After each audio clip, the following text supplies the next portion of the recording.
গত বৃহস্পতিবার চাপড়ামারি জঙ্গলের রাস্তায় মোটর বাইকের সামনে চলে এসেছিল বুনো হাতি। সেই সময় হাতির হামলায় মৃত্যু হয় বাইক আরোহী মহিলার। এই ঘটনার পরেও মানুষের মধ্যে সচেতনতার অভাব লক্ষ্য করা গেল শনিবার। রাস্তার পাশে দাঁড়িয়ে থাকা বুনো দাতালের ছবি তুলতে ব্যস্ত মোটর বাইক আরোহীরা। যে কোনো সময় ঘটতে পারত বড়সড় দুর্ঘটনা। জঙ্গলের বুক চিরে বেরিয়ে যাওয়া রাস্তার পাশে হাতি মোবাইলের ক্যামেরায় বন্দি করলেন অনেকেই।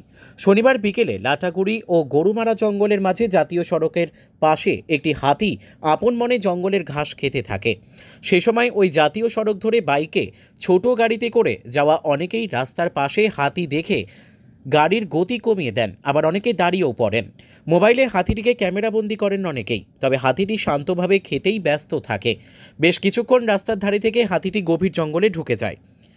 এভাবে রাস্তার পাশে হাতি দাঁড়িয়ে থাকতে দেখে অনেকেই ভীষণ খুশি হন। তবে বিপজ্জনকভাবে জঙ্গলের রাস্তায় দাঁড়িয়ে বন্যজন্তুদের ছবি তোলার যে প্রবণতা, সেটা এখনও কমেনি।